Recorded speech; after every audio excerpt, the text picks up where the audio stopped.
Welcome, everybody. This is Jennifer Rigg with the Global Campaign for Education US, and we're delighted to open today's Inclusive Education and Early Childhood Community of Practice meeting and conversation.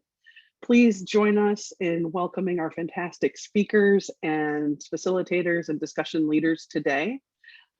First, we're really delighted to start by hearing from Talin Avades, the manager of the Global Action on Disability, or GLAD, Network Secretariat, and colleague here on behalf of the Global Disability Summit. Huge thank you to all of you for your advocacy, partnership, commitments, involvement, event leading, much of the work that happened around the Global Disability Summit. But as we know, that was one point in time, and then there's a need to really accelerate progress to really ensure quality, inclusive education for all people, especially children and youth with disabilities right from the start. So we're going to first start learning more about updates that are relevant to this community of practice on the Global Disability Summit and what's next. And then, as you can see from there, we're really delighted to hear from colleagues at USAID, also Disability Not a Barrier Initiative, and the Center for Innovation and Learning. And many of you are preparing for CIES later this month, actually next week. And so we're really delighted that the chair of the Inclusive Education SIG, or Special Interest Group, will be speaking about the work there and the fantastic work that he's doing on all fronts. Thanks to everybody who's already introducing yourselves in the chat box. Please share your name, your organizational affiliation, if relevant, any questions you have for the speakers, and where you're zooming in from today. With that, we're really delighted to get started with our first speaker. As the slide is coming up, I want to especially thank Stephanie Pena, Krista Giesica, all of the colleagues at GCE US and the broader Global Campaign for Education family, all partners that helped bring this active session to you all today. And thank you so much, Krista, for pulling up that slide. And Talin, over to you. Thank you very much, Jennifer, and thank you to the organizers for inviting us to be here with you all today, this afternoon. Good morning, good afternoon, colleagues. My name is Talin Avades. I'm here in my capacity as the manager of the Global Action on Disability GLAD network, which is a coordination mechanism of donors contributing to disability inclusive development and humanitarian action. I'm also here representing the Global Disability Summit Secretariat. So I'm here to provide you with some information on the Global Disability Summit, the mechanisms that we have in place, what took place a couple of months ago, and then the moving forward, what we plan to happen moving forward. So colleagues, as you may know, next slide please, the first Global Disability Summit was held in 2018. This was the first of its kind, and it was organized by the government of the UK and Kenya, along with the International Disability Alliance, which is actually where the Secretariat that I represent sits within. So it was hosted in July 2018. And really, it was a game-changing event with far-reaching consequences and impacts on the lives of persons with disabilities. We brought together world leaders, government officials, the private sector, civil society organizations, a large number of donors, and organizations of persons with disabilities. We brought them together to share expertise, ideas, aspirations for development and humanitarian action in a number of thematic areas, inclusive education being one of them.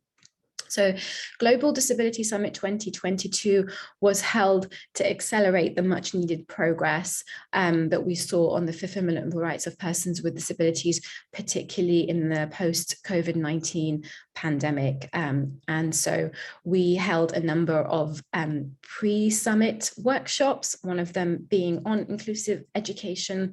Thank you to colleagues here who were involved in that. That was a really successful thematic workshop that was held by GCE and a number of partners.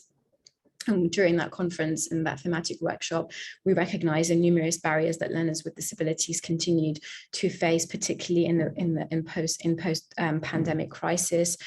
We heard from a number of strategies from world leaders and policymakers and civil society organizations. Like I said, there was a focus on the COVID-19 pandemic, and that the thematic workshop was used as an opportunity to try and mobilize commitments around the Global Disability Summit itself. The Global Disability Summit was held on the 16th and 17th of April, as you can see on the slide. We had participants from all over the world, around 7,000 participants attended in total. Next slide, please. So as I mentioned, part of the mechanism is around commitment, so commitment pledging from a wide range of stakeholders. In 2018, we saw around 900 commitments made across a number of themes. In 2022, we saw around 1,400 new commitments made by 219 organizations. 229 of those 1,400 were around inclusive education. So it's a really nice number that we have.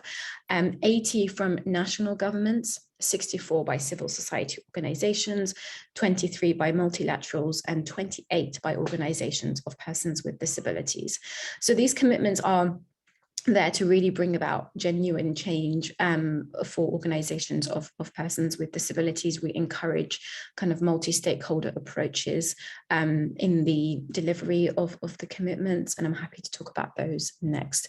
So next slide, please. So just some examples of the commitments that were made on inclusive education. For example, the UK government, the FCDO office, which is a donor of GCE, committed to a call for accelerated action to promote the rights of persons with disabilities across their multilateral investments and for them to be disability inclusive. USAID, who is also on this call with us today, committed to a 4-step plan to be implemented by 2026. And these include to advance the knowledge base of what works in disability inclusive education in partnerships with organizations of persons with disabilities, and to strengthen their use of data for education programming. USAID also committed to incorporate principles of universal design for learning for all learners in their education programs. They're also committing to increase initiatives for learners with disabilities in pre-primary education, and to continue to provide USAID staff and partners with knowledge, skills, and tools to advance effective implementation of disability inclusive education. So those are kind of great commitments from USAID. GCE also committed to prioritizing marginalized groups in inclusive education efforts and to prioritize the collection and analysis of disaggregated data. These are just a few of some of the great commitments that were made in February this year. Like I said, there were around 229 commitments made on inclusive education. So these are just some of the few. Next slide, please. So what comes next? So now that we have these 1,400 commitments, we also have commitments that were made in 2018. Some of them are still underway. So there is still some work taking place with a number of those commitments. We are hoping to migrate the 2018 commitments on the Global Disability Summit website soon, in an effort to kind of centralize all the commitments that have been made to date under the Global Disability Summit umbrella. So we're also working on a report right now, which we hope to share maybe in the next couple of months, on all the commitments received. We're doing analysis of the commitments. We're developing a tracking and monitoring tool via iData, which is the tool that we use to kind of bring all the commitments together. Something else we want to do is to match commitments from different stakeholders in efforts to coordinate efforts and potentially join forces to achieve kind of progress together. So if we find that there's commonalities in some commitments made in one country, for example, or one program, our goal is to kind of bring those stakeholders together to align with international cooperation, which is one of the important articles of the UN Convention on the Rights of Persons with Disabilities. like I said, the tracking and monitoring of the commitments will happen through the same platform.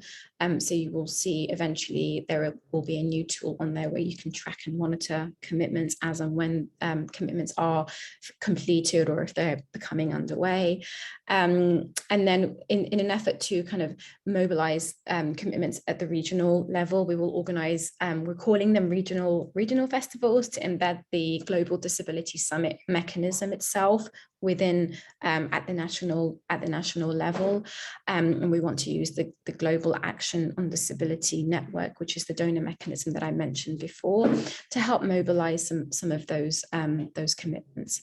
The first one that we delivered actually last week was in Nepal, where we brought together organizations of persons with disabilities and GLAD network members in a room to look at the commitments that were made that were related directly to the country of Nepal, to unpack those commitments and see how the stakeholders in the room could support in the implementation of those commitments. So I would invite you all to kind of review the Global Disability Summit commitments that we have. I will put the link in the chat box for you to review them. And if you have any questions, please feel free to reach out to us. I'll also pop in our email address in there. Thank you very much.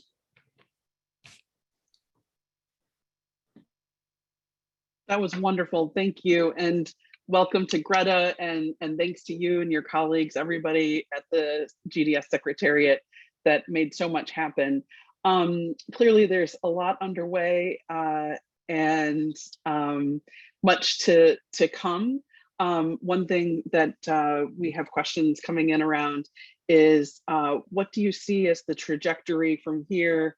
I realize it's now several years away, but for the next Global Disability Summit, and you know, as ways that we can all, as advocates and partners, help to build even more momentum. You know, obviously applause, really well done, but just wanted to make sure, you know, to check in terms of next steps from here as to how can people joining the conversation today and our partners around the globe be helpful, both in the immediate next steps and with an eye towards what might be coming down the road with the next Global Disability Summit.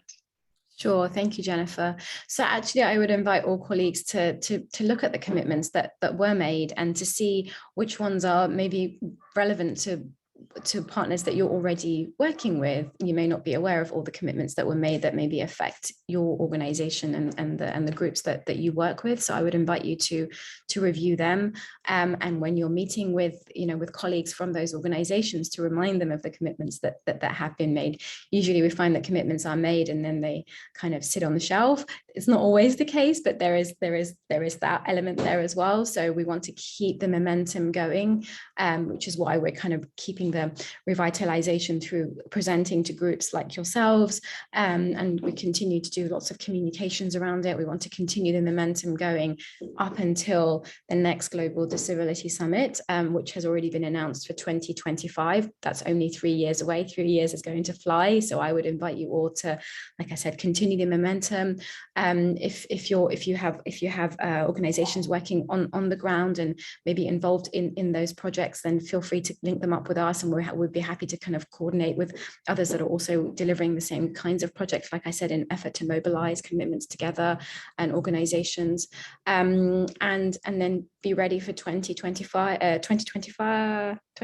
yes, for what's to come in 2025 We hope that inclusive education will also be included in that summit.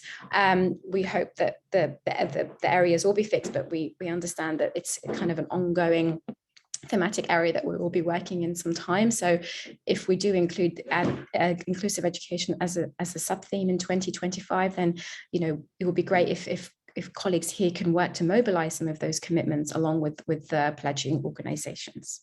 Thank you.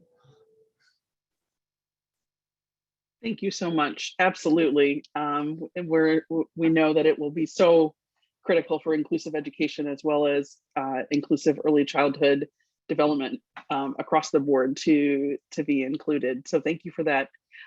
Any questions before we move on?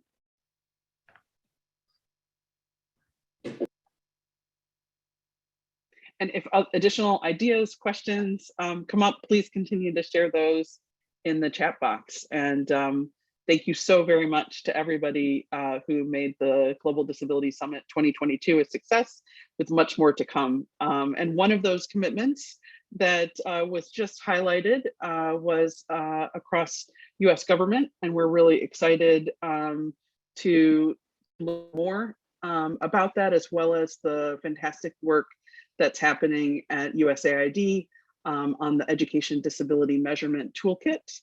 And so with that, we're really thrilled to welcome Leah and Rebecca. And you can see on the slide and in the bios that are being shared in the chat. Thank you, Stephanie. Their full backgrounds. And we know that Leah, Rebecca, and their colleagues are just doing wonderful work to advance disability inclusive education, pre-primary education, and related topics. And so we're thrilled to have a chance to learn more from them today. Everybody, please don't be shy. We'd love to hear from you all. Please share your ideas, comments, questions in the chat box. Over to you, Leah and Rebecca. Thank you, Jennifer, and thank you also to Stephanie for inviting us to be here today.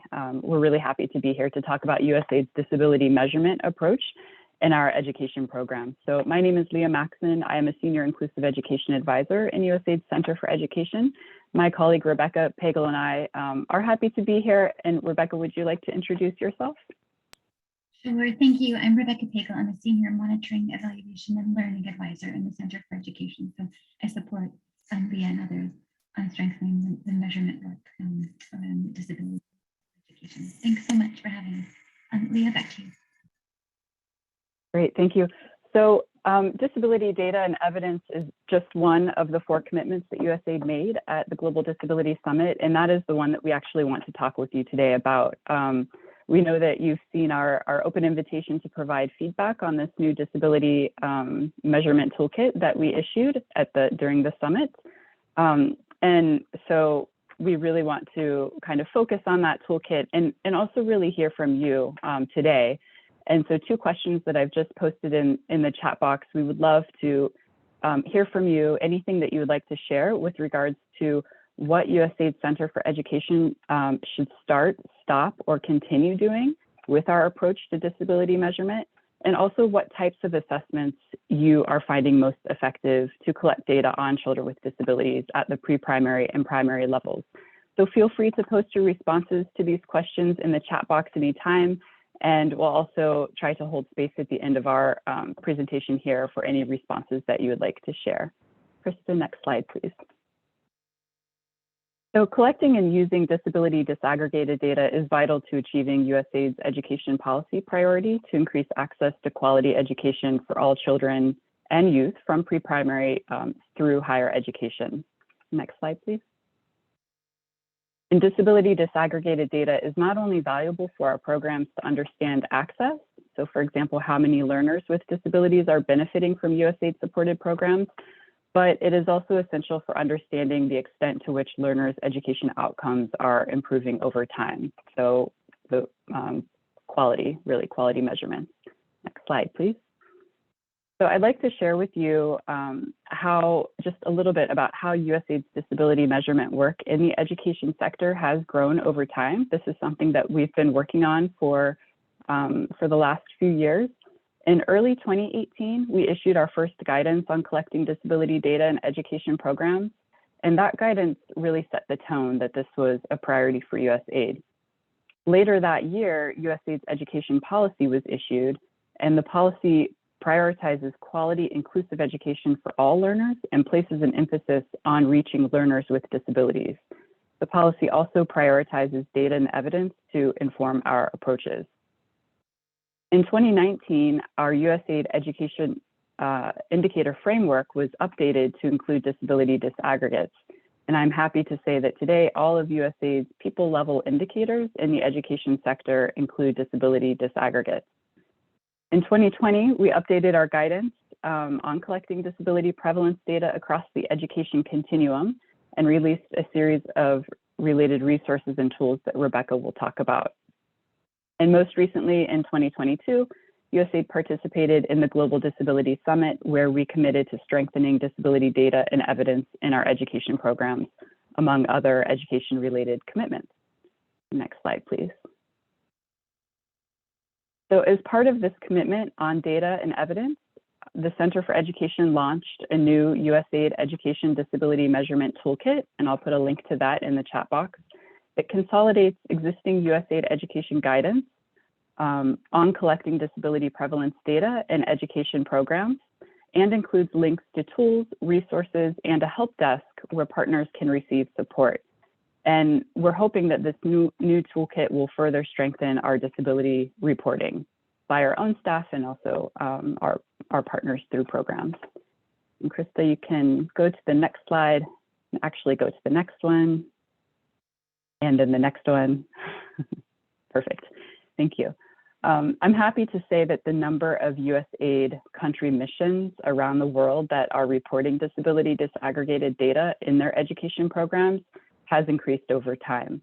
And the graphic on this slide shows an increase in the number of our USAID missions reporting disability disaggregated data from 9 to 23 missions over a 2-year period of time. Next slide, please.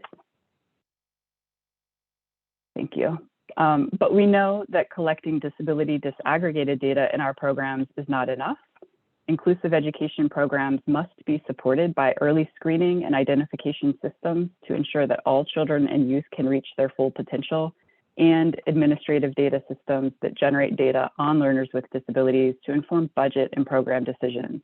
We also need programs to measure other aspects of disability inclusive education that address systems level change and local capacity, among other measures.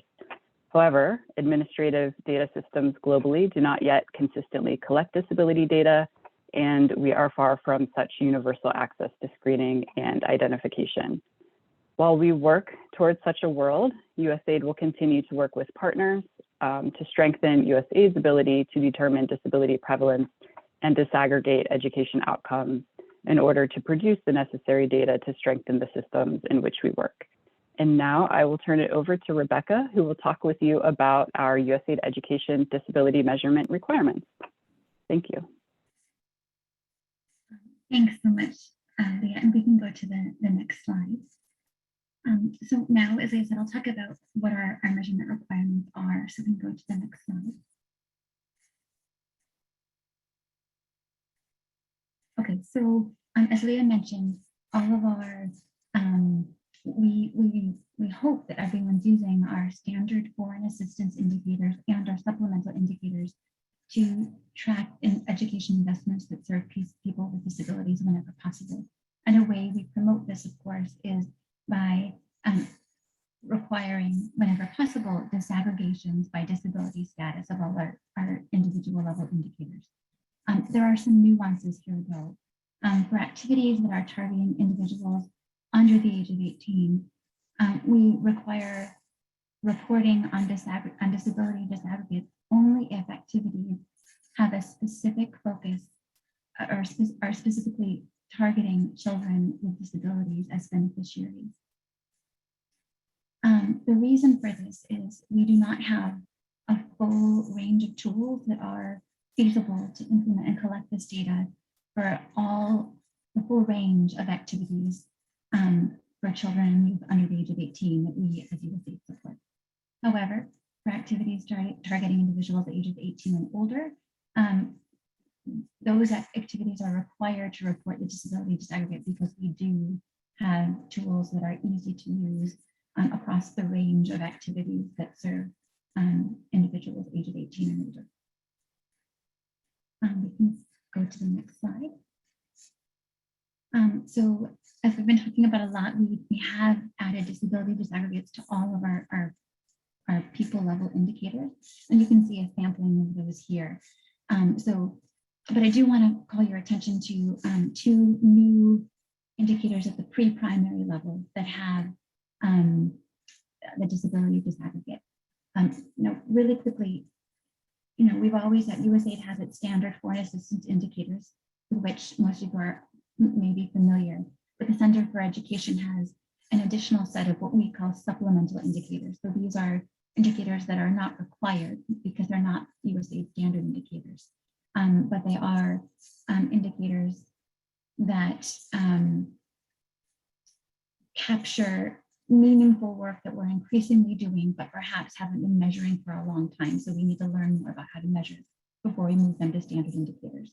So because the pre-primary space is a newer one for USAID, we have now these two new supplemental indicators. Well, I guess supplemental 1 is a revision, supplemental 18 is new. And those two indicators do have the disability disaggregate. We can move to the next slide.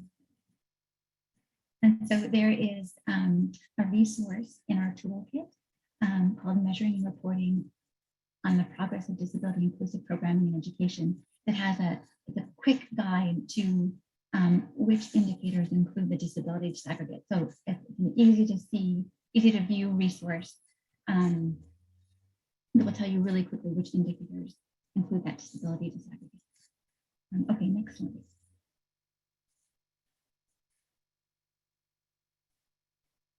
So now we want to tell you a little, now that we've told you about our requirements, we'd like to talk to you a little bit about what our approach is to disability measurement. Next slide, please. So you may be familiar, of course, with the medical model of disability and the social model of disability. And of course, the medical model says that the problem is with the individual, that they have a disability, and that is why they can't interact with the world around them like another person who doesn't have a disability. The social model, of course, so it says, no, the problem's not with the person, the problem's with the environment that is not inclusive and does not allow everyone, regardless of their abilities, to participate equally. So USAID takes this perspective of the social model in our work. And we also have taken that perspective in our measurement for the purpose of disability disaggregation of outputs and outcomes. Because of course, to disaggregate our outputs and outcomes by disability status, we don't need medical diagnoses, but we really just need to understand how a person is able to function in their environment. So we recommend social model tools to identify to determine the prevalence perhaps of disability in an activity for the purpose of disaggregating outputs and outcomes. Next slide, please. So we do promote the use of the Washington Group tools because these tools and the suite of tools are aligned with a social model approach. You can actually go to the next slide. You were ahead of time. So there are a range of tools under the Washington Group suite that are available for use. And of course, we aren't suggesting that we have to be limited to these tools, but it's simply that these are the social model tools that are currently available to us. But when you're selecting your tool, of course, there's some things to consider. The age of the beneficiary, the type of respondent. So is it the beneficiary themselves? Is it the caregiver? Is it the teacher or educator? And then the availability of validated tools. So you can see in this chart on the screen, we have indicated which validated tools are available for different combinations of beneficiaries and respondents. And you can find out more about this in the toolkit that we've included a link in the chat later. Okay, next slide. So there's a handful of resources available to you in that toolkit. The first one is this how-to note on collecting data on disability prevalence in education programming. It goes into more detail about everything I've just said this morning. Next slide, please. Another part of that toolkit is this document on best practices in generating data on learners with disabilities. And it is, the entire thing is very much what that screenshot you see on your screen. It's largely infographics, a little bit of text, so it's quick and easy to digest. And I think it has about 7 or 8 best practices for generating data on learners with disabilities. And then finally, the next slide is a resource on identifying the appropriate tool to determine disability prevalence for the purpose of disaggregating outputs and outcomes by disability status. This is an interactive Excel spreadsheet. You can enter in all your your beneficiary age, your respondent type, and some other things, and it will then provide to you suggestions on which tool is appropriate for you. All right, thank you so much. We can go to the next slide and I'll hand it back to Leah to talk a little bit more about available research. Thank you, Rebecca. I'd like to highlight two pieces of research referenced in our disability measurement toolkit. We can go to the next slide. The first is our multi-country study on inclusive education implemented by inclusive development partners that is evaluating effective methods to improve early grade reading for learners with disabilities across USAID programs in Cambodia, Malawi, and Nepal. The research questions for this study address early screening and identification practices and also touch on disability data. The study is in the process of publishing its interim findings, and we will be sharing the reports on our website. Additionally, we recently commissioned a new study under the All Children Reading Grand Challenge for Development to test the validity of the Child Functioning Module Teachers version. This is one of the tools that was in the table that Rebecca spoke about. It's a tool that is undergoing validation right now, and is a tool that is meant to be used by teachers in school settings to collect disability data for their learners. School to School International is implementing this study in Nepal, and we anticipate sharing findings in 2023. And we can go to the next slide. So that is our presentation. Thank you so much. We're happy to take questions if there's time. We are also very interested in any feedback that you would like to share with us about USAID's overall approach to disability measurement and education. We have this open kind of period of time right now to be receiving feedback on the toolkit, and welcome any feedback that you would like to share. Some questions that we're particularly interested in are noted here on the slide as well as in the chat box. So again, we welcome any responses that you have, any comments, any experiences that you would like to share. And with that, let me turn it back over to you, Jennifer. Thank you. Thank you so much. We're really grateful to both of you for all of your work and to all partners that are involved. A few questions to kick it off, and we'd love to hear from all of you, colleagues. Please flag in the chat box questions, comments, answers that you would like to raise as well.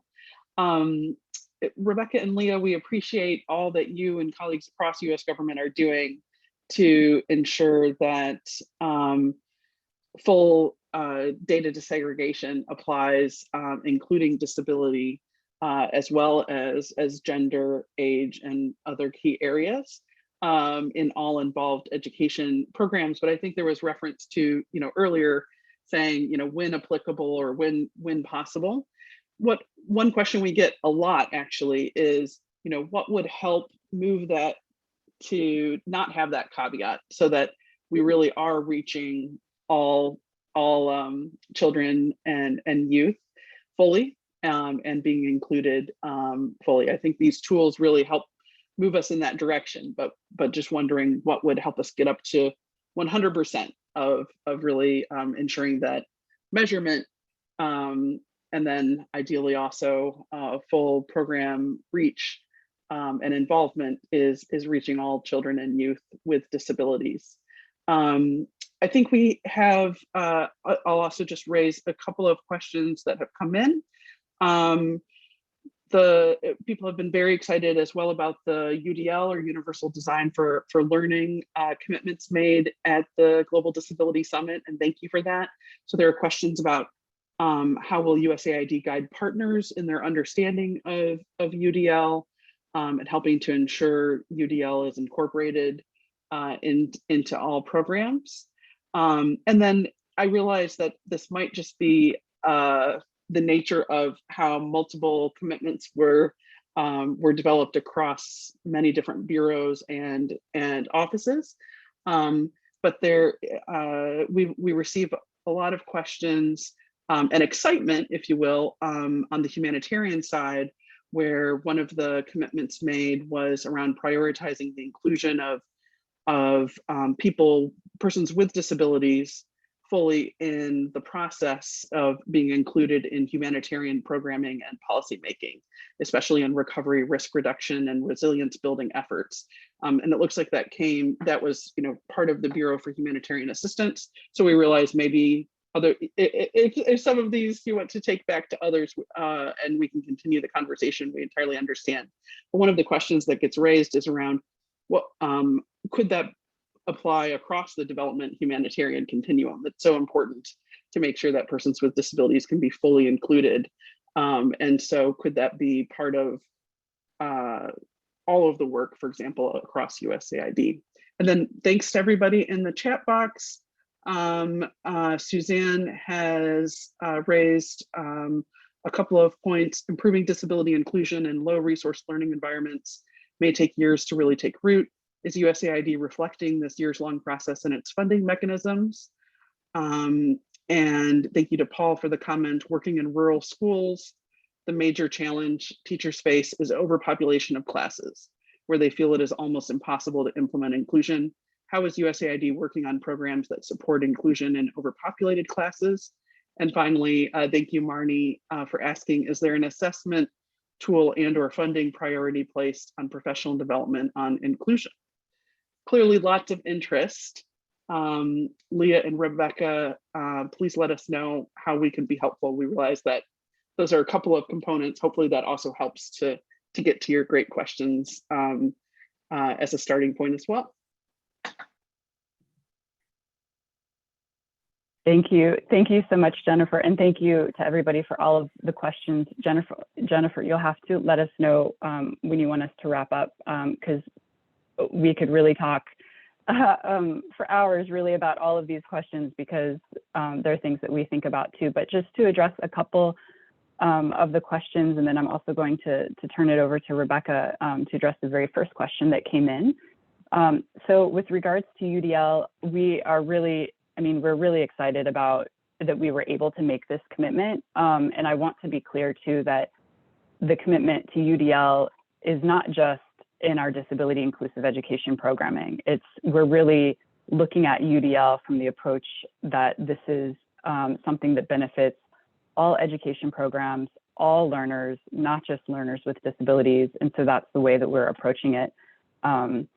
We just recently, and I just put it in the chat box, we are hiring a consultant right now, actually, a universal design for learning consultant to work with us in USAID Center for Education to help really chart out for us, an action plan for how we can meaningfully embed or integrate, principles of universal design for learning across all of our education programs, again, for all learners, not just for learners with disabilities. And so please, I would welcome you all to share that posting. It's something that we're excited about. I want to address the question in the chat box from Suzanne about how is USAID reflecting the year-long process that it really takes to achieve inclusive education in our funding mechanisms. That is something that we think about all the time when we're working with our USAID country missions around the world. I think what I'm seeing in terms of kind of how our approaches are shifting is that, in the past, disability inclusive education projects were, short in duration. They may have been like 2-year activities, kind of pilot level projects, perhaps a small component of a larger program, but that approach is really shifting. We're seeing more and more of our overall, quote unquote, mainstream USAID education programs really, really meaningfully including disability inclusive education. And that's also reflected in the amounts of funding that are being, committed to this issue, and also in the duration of the programming efforts, because 2 years is a short period of time. you almost only just kind of start to hit the ground running in that period of time. So we recognize that it is a years long process. And so we are trying to address that through our funding mechanisms. Let me turn it over to Rebecca to talk a little bit more on the monitoring and evaluation piece.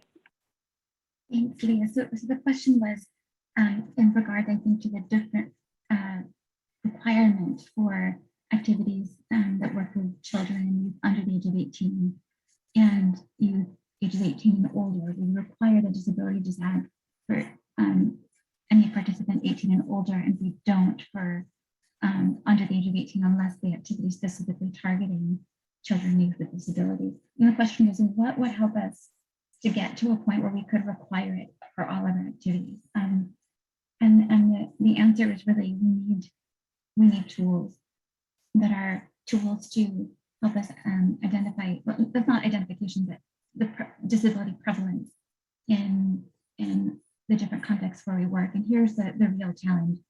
The current tools we have that are validated are for implementation with caregivers. And in a lot of our activities, it is just not feasible to access the caregivers to ask them these questions. So we, because we don't have tools, for example, allow us to ask another respondent, like perhaps a teacher, to provide that information to us.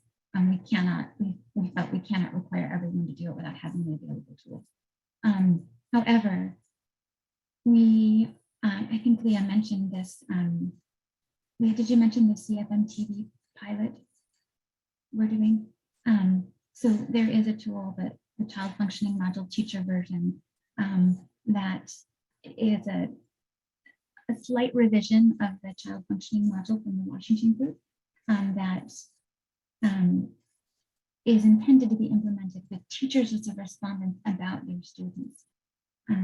So we are doing a pilot of that. We're just the beginning of it in the fall right now, where we will hopefully learn, we'll learn the conditions really under which it is feasible to implement this type of tool. So to one of the questions in the chat, one of the things we're looking at is what kind of relationship between teacher and student is necessary for a teacher to respond on these questions in a way that produces valid and reliable data.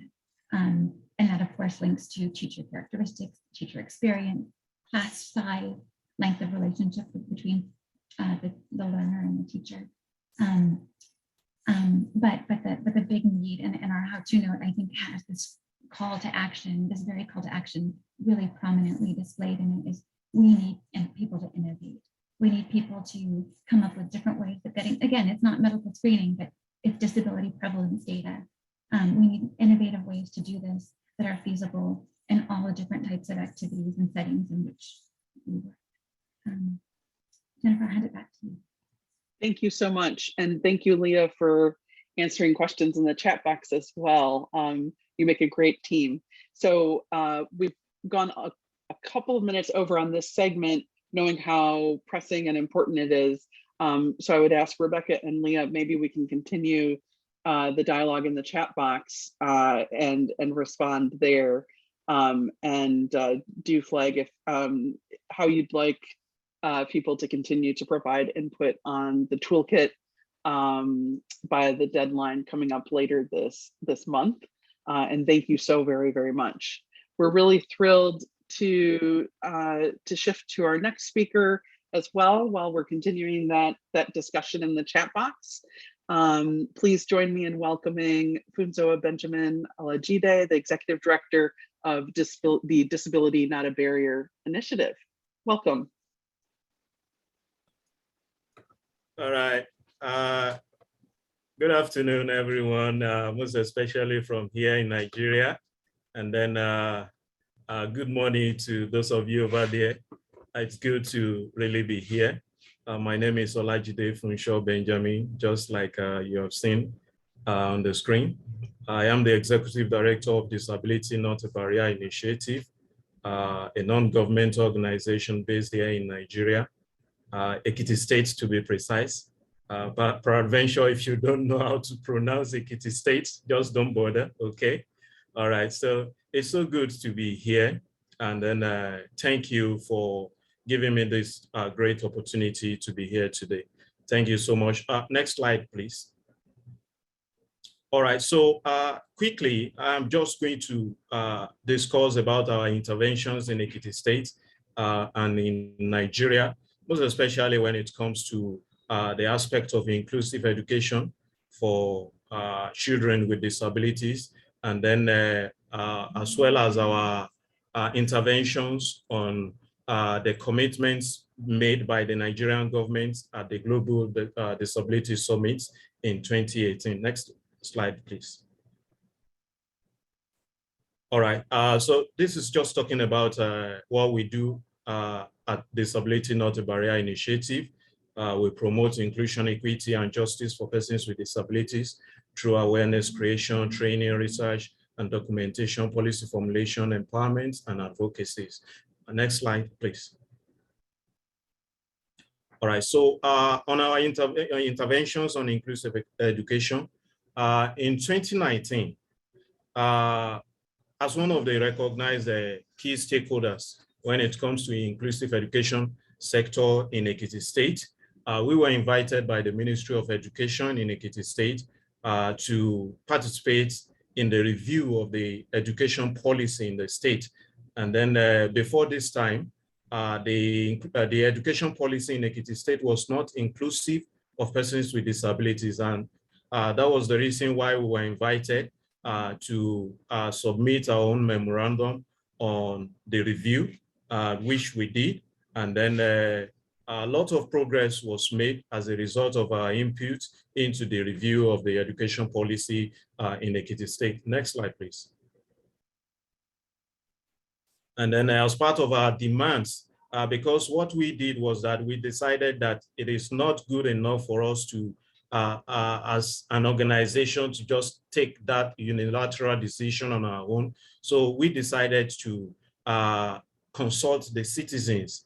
And by citizens, I mean the disability community in Ekiti State. And this we did. And then part of what they requested for was that they demanded for free education at all levels for persons with disabilities. And then they also, make requests for special education equipment and materials. And all these were things that they demanded that should be included in the education policy in the state, as well as a special training and retraining of personnel, creation of special education department in the ministry, and then accessibility of all schools in Ekiti State. And I'm glad to tell you that at the moment now, from primary to secondary level in Ekiti State, we have free education for persons with disabilities, with the exception of the tertiary level. Then at the moment now, there has been so many procurement activities going on as far as special education equipment and materials are concerned.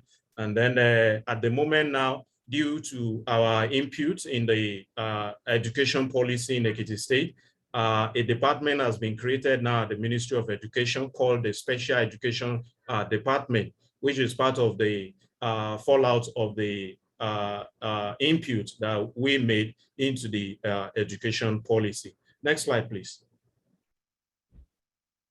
All right, so, and then over the years, at least for the past 3 years now, we've started a project that we call a Back to School series. And then this project was aimed at strengthening the capacity of students to understand disability and adapt to life with disability. Because what we have noticed is that most of them, it's always difficult for them to cope or to, adapt to new life with disability. So we try to enlighten them, to sensitize them, most especially by, taking people who are persons with disabilities who have made it, who have, gone through 1 or 2 processes and then they've been able to come out fine. We take them down there and they will talk to those students. And then from there, they will be encouraged. And then we've also been able to support some of the pupils or some of the students with so many materials like writing materials, beverages, toiletries, and accessibility aids. Next slide, please. So in one of the schools that we attended, that's the special school for the deaf.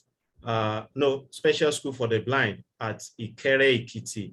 Yeah, those are the pictures, some of the pictures that we took there. So next slide, please. All right, so, and again, we consider the fact that there are so many parents, so many guardians in Nigeria, you know, that have persons with disabilities in their homes, but because of, you know, discrimination, and then some of them do not have the necessary awareness. Some of them do not have this necessary sensitizations and knowledge that yes, persons with disabilities can actually make it. Some of them kept some of these children at home. I mean, children with disabilities, and they disallow them to, you know, to go to school. And then we consider the fact that most of these parents, they usually listen to their religious leaders. And that was one of the reasons why we started this project that we call From the Church, where we moved around several churches in Ekiti State to sensitize the parents, the general public, guardians of persons of children with disabilities in such a way that will encourage them to take some of these students to school. And then at least we visited almost about 13 churches, and then the result at the end of the day was overwhelming, because the report we had from most of those special schools was that there is an increase in the enrollment of children with disabilities in some of those schools. And then we've been able to support some students in terms of their school fees, in terms of purchasing their materials, in terms of books and the rest. And then we've been also been able to support several students with disabilities in higher institutions so far. Next slide, please. Yeah, so these are some of the pictures we took at some of those churches visited. Yes, next slide, please. Then I specifically want to talk about the issue of this little boy, I was listening to the radio one day, and I heard this very young boy, a boy of 10 years. He called on the radio program, and then it was the time that he was ordinarily supposed to be in the school. And then I called the producer of the program that why was that boy not in school? And then he promised me that he will make findings and get back to me. And at the end of the day, he got back to me, and he told me that the parents said they didn't have money to sponsor the boy.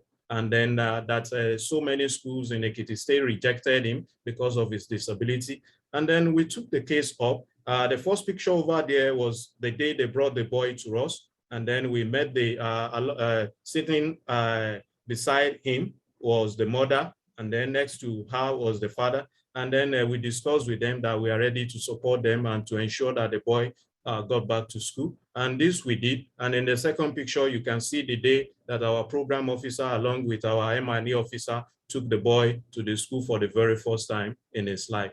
So next slide, please.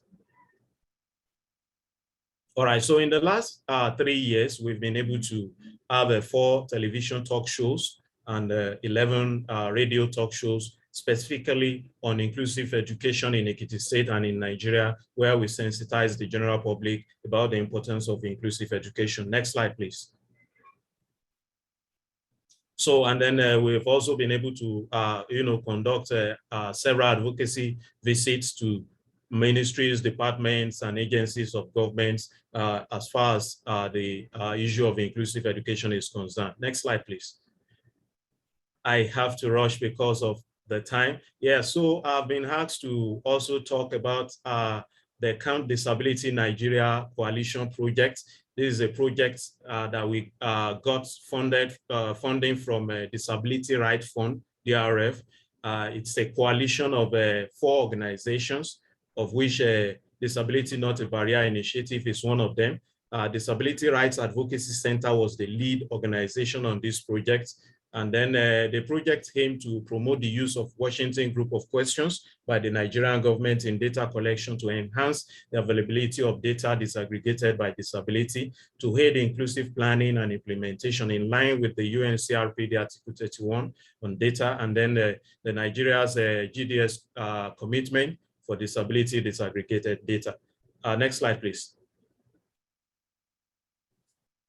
So as part of the objective of the project, it was to strengthen the capacity of persons with disabilities and duty bearers to understand, collect, analyze, and report disability data using the Washington Group questions, and also to advocate and engage with policymakers to commit to the collection, availability, and use of disability data for decision making. Next slide, please. So part of what we did under this project, one, we conducted a thorough overview of disability data and statistics in Nigeria. And then we developed a policy brief. Then we also trained persons with disabilities, organization of persons with disabilities and duty bearers on the importance of disability disaggregated data in Nigeria. Then we also conducted a 2-day technical meeting to build consensus for development of a framework for a white paper on disability disaggregated data. And then, yes, again, also, we also developed a white paper on disability disaggregated data. Next slide, please.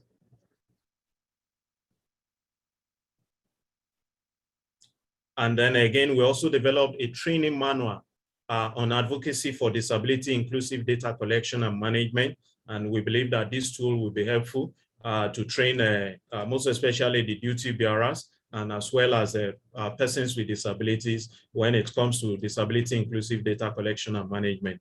Then we also conducted a training workshop for CSOs and organization of persons with disabilities on strategic advocacy for disability inclusive data collection and management in Nigeria. Then we conducted several online campaigns to raise awareness on government's commitments to on government's GDS commitment on disability data. Then we also conducted advocacy visits to selected duty bearers, most especially the National Population Commission and National Bureau of Statistics. Next slide, please.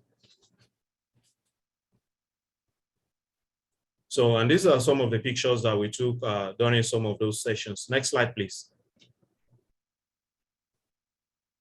So, and then going forward, we hope to, strengthen the capacity of special education teachers on globally acceptable teaching techniques, technologies, and materials.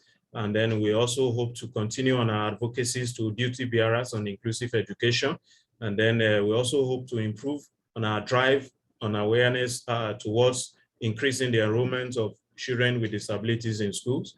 And then we'll also continue on advocacy for dedicated budget lines towards the full implementation of the inclusive education policy in the state, and then increase effort towards improved WASH facilities and services, because these are some of those things that are limiting, that are hindering children with disabilities from attending schools, because some of these facilities were not readily available in some of those special schools in Ekiti State. So thank you so much. I hope I have not taken much of your time. Thank you once again for having me here.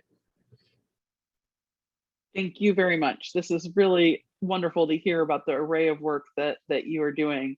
There's a question raised.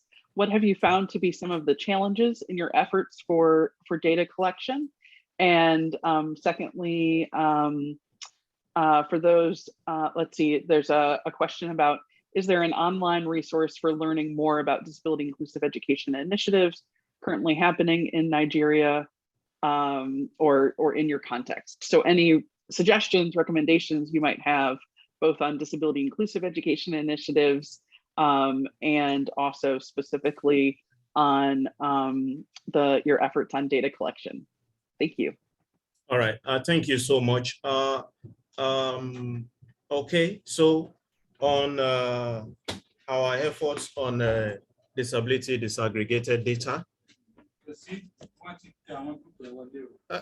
Okay, so sorry, I didn't get that question very well. Please, can you come over again?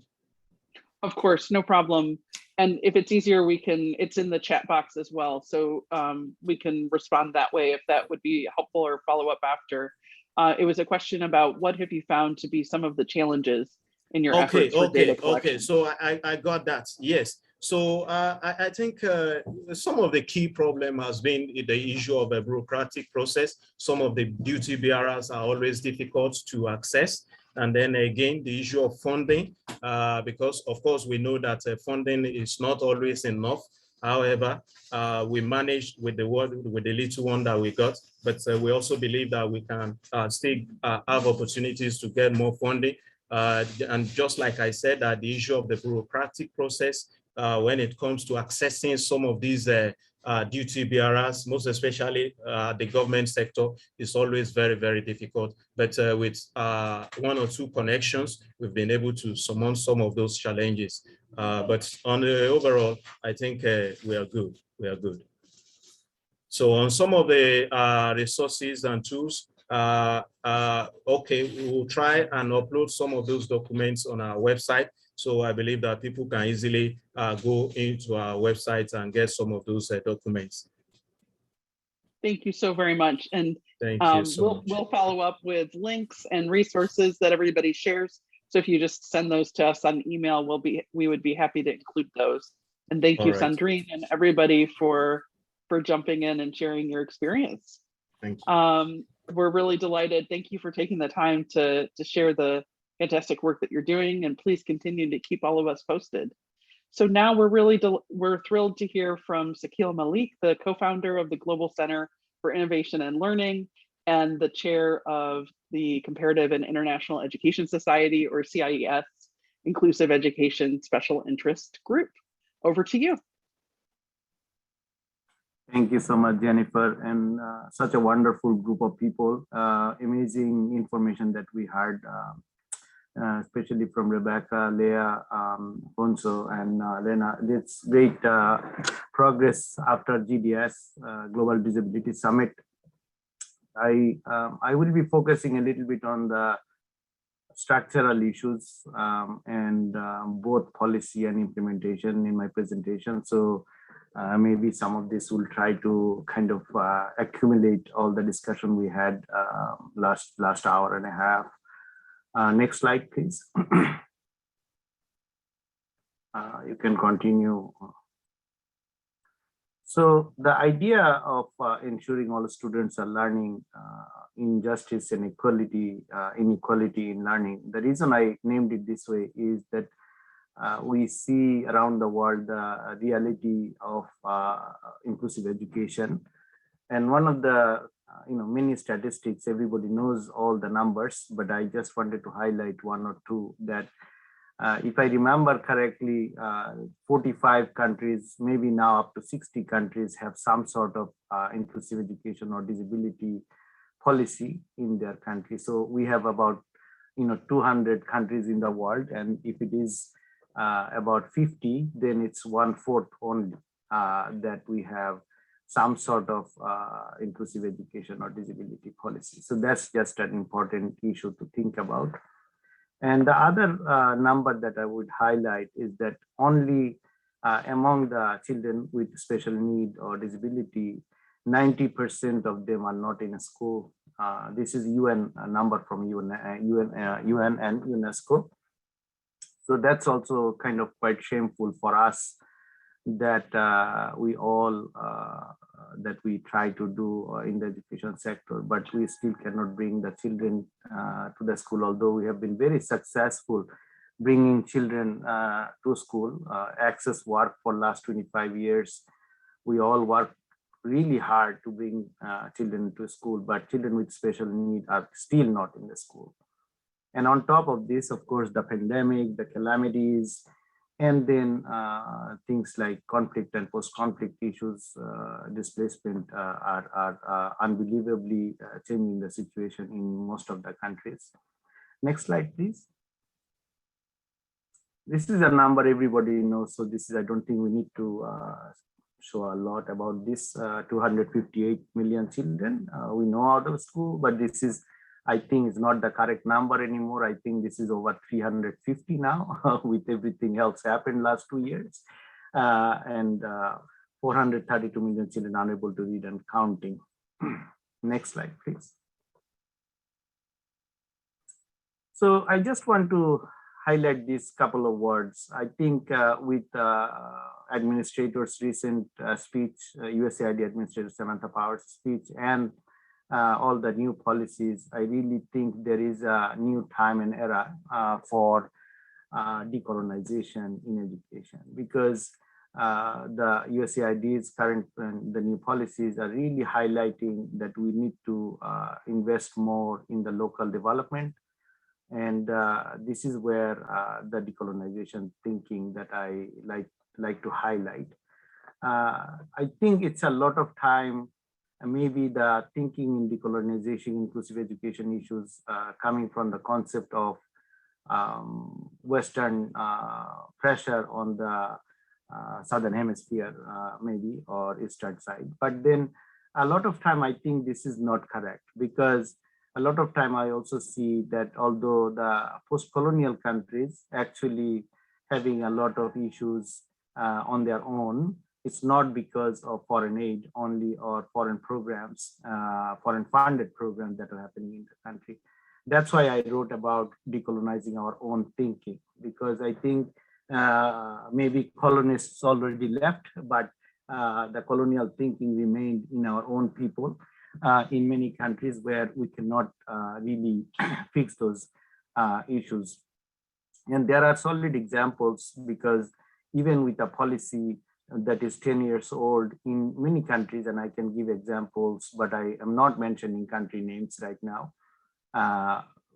And there are policies that are enacted 10 years ago, but nothing really happened in those countries, not even a DIS. What I mean by that is Disability Information System at the Ministry of Education's not available, data not available in many countries. So that's nothing to do with really the foreign aid or foreign investment in those countries for inclusive education work. So there is a lot the local governments also really need to step up to for initial data screening assessment issues. Next slide, please. So what is inequality? I just wanted to highlight UN's definition here for a second, if you can read for a second.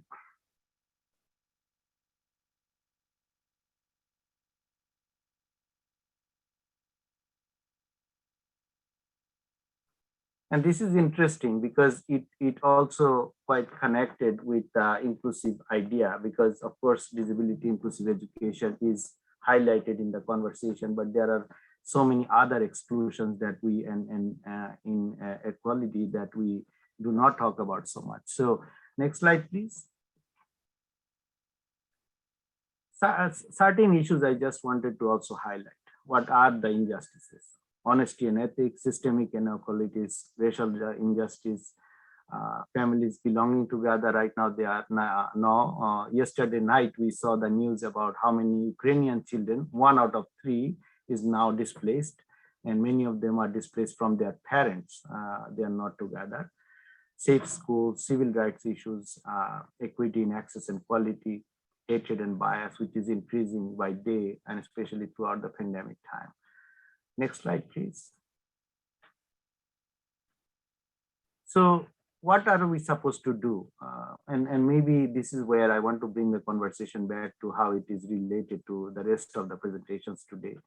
What are the policy recommendations do we need to support inclusive education, and what do we need to think about during program, project design, and implementation to carry out inclusive education globally? So these are the questions for audiences. And I want to take a moment or two just for you to think about this. Anybody want to respond on the chat board on any of these questions? Anything comes to your mind? Maybe I give a minute for everybody to think about before I start to respond.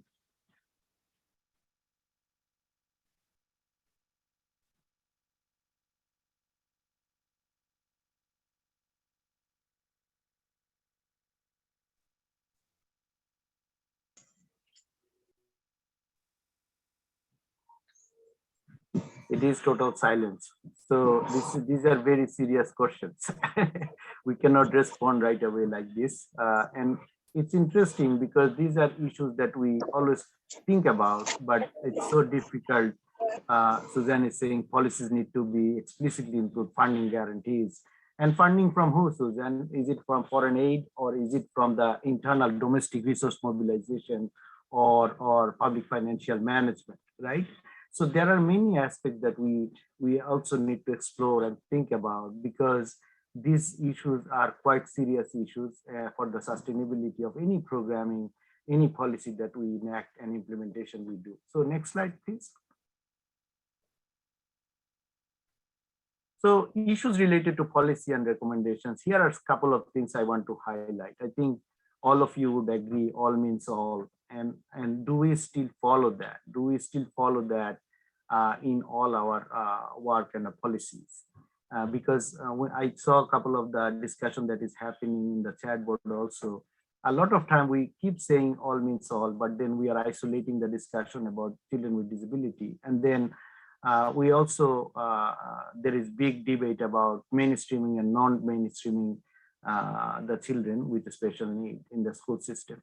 I also want to highlight another issue. There is huge missing link between health and education. Right now, I'm working with a couple of countries where we are seeing that health, Ministry of Health and Ministry of Education do not interact at all. And you can imagine in a rural village, you can call it in Uganda or in Bangladesh or in India, even there is two government entities in the field. One would be a local hospital or a local health center and the local school. Both are government entities, by the way, but they do not interact with each other also.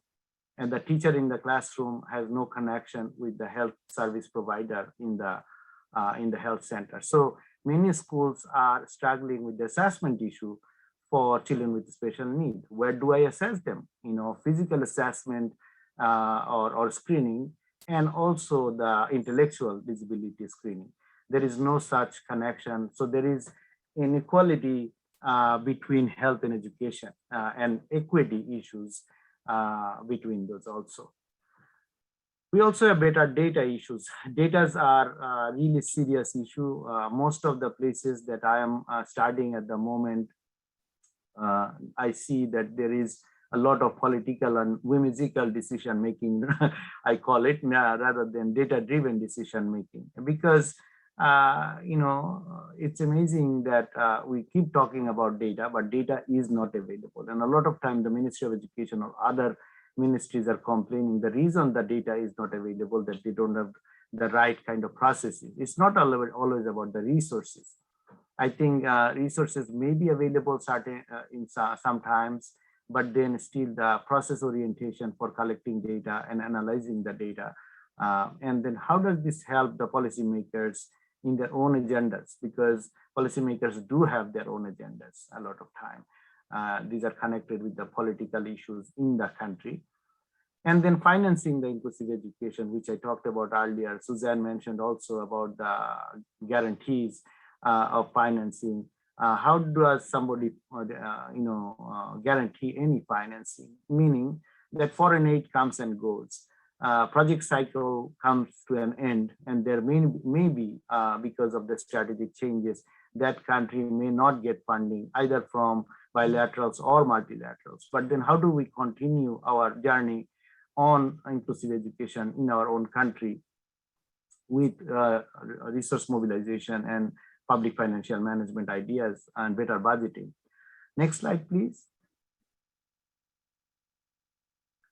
And related to implementation issues, operationalizing all means all. I think we, as I said, the policy has no meaning like a holy book that if we don't apply in our own life. So operationalizing means actually getting into policy into action, and then operational plan, action plans. It has to get to the school level. So federal level, maybe you have a policy, we have a policy, and then that policy does not translate into district education officer's job or the teacher's capacity development. How do we make sure that those things are interconnected and the support services and the capacity building happens in the local level?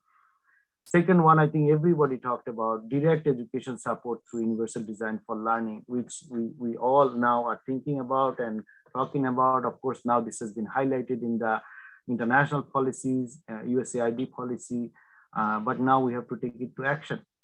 And then the next one is right technology. I think many organizations that we are discussing appropriate technology for inclusive education, still these are expensive. we could not find easy technology and reasonable price technology that could be implemented in the local context. And sometimes I'm talking to South cooperation, because there are really good examples of low-cost technologies from other southern countries that could be transferred to another local context in another country in the South, which is cheaper and the labor cost is cheaper. So there are interesting South to South cooperation is building a momentum in the current stage. And then finally, the design for scale from the start. I think this is one issue that we all struggle with, because sustainability and scale up comes at the end of the project cycles. That, oh my God, we have to hand over now. We have to hand over to the government. We have to make it sustainable somehow. Well, those are really handover. Those are not sustainability. And I think that a lot of time we may be so busy with our initial project design and implementation that we are forgetting the sustainability part and scale up part from the beginning. And this has to be quite intentional because otherwise, if we don't plan for it, it's not going to happen. And that's exactly the issue I want to highlight to everybody, that let's plan on really for the design of a scale up from the beginning. What are the hindrances and how could we really make those hindrances eliminated so that we can actually make it work. Next slide, please. Thank you for your time, Jennifer, and inviting me. I just want to highlight one other very important information. Of course, CIES is our global forum for global education, and I'm representing two organizations, right? So my own center for Global Center for Innovation and Learning, but also CIES, the special interest group on inclusive education. If you are not a member, please join. The conference is coming up next week. So rush. And we hope to see you all at the CIES. But also I have a very interesting announcement. I think throughout this event today, we talked about UDL. And one issue that remains for everybody is that UDL basic information is not available for around the world community. And so I am very happy to announce that Dr. Louis Lord Nelson and myself, we are starting a course on UDL. And I am putting this on the chat board for everybody. This is a master certificate on UDL. This will be the first of a series on inclusive education series course. And hopefully this will be beneficial for everybody starting this summer. Thank you so much.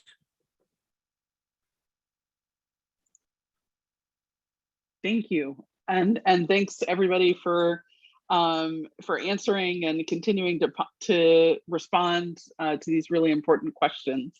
Krista Giesica wanted to share some exciting work happening this month for Global Action Week for Education. And we invite all of you to share in the chat box other upcoming events and opportunities to share across the community of practice. We'll also include the link again. If you haven't already joined the community of practice, it's open for everyone, and please help spread the word. We also would welcome ideas for future speakers and topics. Over to you, Krista.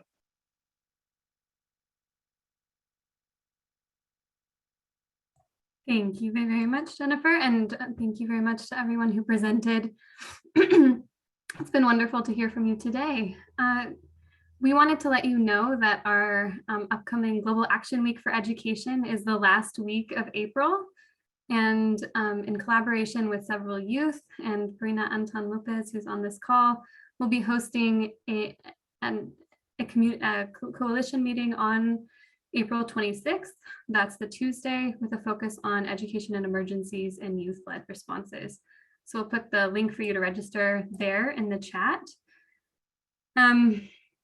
And our colleagues at Humanity and Inclusion have an event that they're also organizing during the Global Action Week for Education with a title of One School for All, the Right to Education and Quality Education. This online event will take place on April 27th and also from 9:30 to 11 a.m. CET, or ET rather.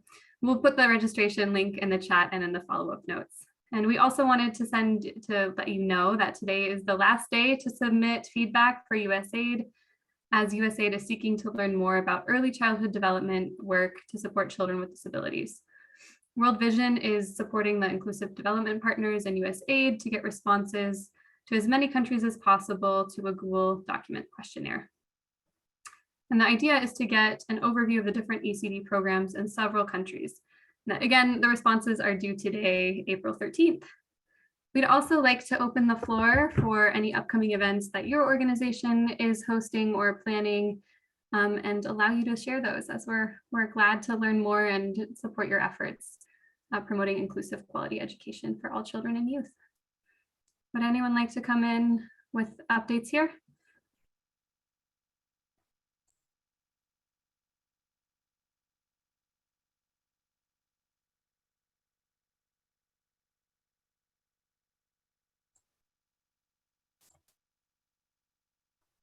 Thank you, Stephanie, for those links in the chat. Feel free to come off mute to share those, or send us the links to any upcoming events you're planning, and we can send them out after the meeting. Great, thank you so much, Krista. And as a preview for GAWE, for the Global Action Week for Education, if any of you would like to share updates of your work through a blog, which can be very brief, it can even be a visual and a brief caption, or on social media, videos, etc. There's a real opportunity, especially to help make sure that youth voices, including young people with disabilities in emergency and crisis settings, or sharing their perspective in the midst of the ongoing pandemic. There's a real opportunity to not just for Global Action Week for Education at the end of the month, but beyond. Please reach out to us and let us know if you and your colleagues and partners would like to be involved. We hope all of you will, and we'll share more details as well as we are coming up to these exciting moments. With that, huge thanks to all of you for joining, and please continue to keep the ideas flowing. Any additional resources, ideas that you'd like to share, we included the direct email addresses in the chat for Stephanie Pena and for me. And huge thanks to all of our speakers and to everybody who helped organize the conversations today.